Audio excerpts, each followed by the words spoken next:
তাপু আমাকে দিয়ে গেলো এক প্যাকেট বিস্কিট। আমি বললাম যে লাগবে না। ও বললে যে না, এই বিস্কুটটা টেস্ট করে দেখো তুমি ঘরে নিয়ে। আর এই সেই বিস্কুটটি ডাইজেস্টিভ। লিখে নিলাম ভালো করে।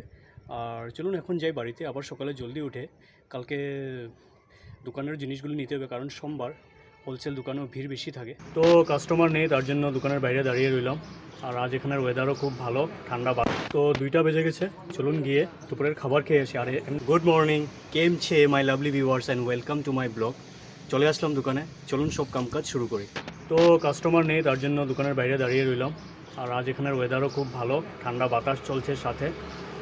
আর আছি 2টা অবধি, দেখি কীরকম রেসপন্স পাওয়া যায়। কাস্টমার তো নেই এমন একটা আজ। তো 2টা বেজে গেছে, চলুন গিয়ে দুপুরের খাবার খেয়ে আসি। আরে 9টা বেজেছে।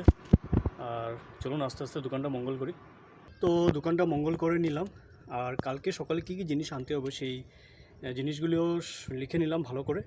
আর চলুন এখন যাই বাড়িতে। আবার সকালে জলদি উঠে কালকে দোকানের জিনিসগুলো নিতে হবে, কারণ সোমবার হোলসেল দোকানেও ভিড় বেশি থাকে। আর আজকের এই ভিডিওটি এতটুকুই ছিল। আর চলুন এখন যাই বাড়িতে। তো তাপু আর সৌরভ গিয়েছিল বিশালে ওদের ঘরের কিছু বাজার করতে। আর তাপু আমাকে দিয়ে গেলো এক প্যাকেট বিস্কিট। আমি বললাম যে লাগবে না। ও বললে যে না, এই বিস্কুটটা টেস্ট করে দেখো তুমি ঘরে নিয়ে। আর এই সেই বিস্কুটটি ডাইজেস্টিভ।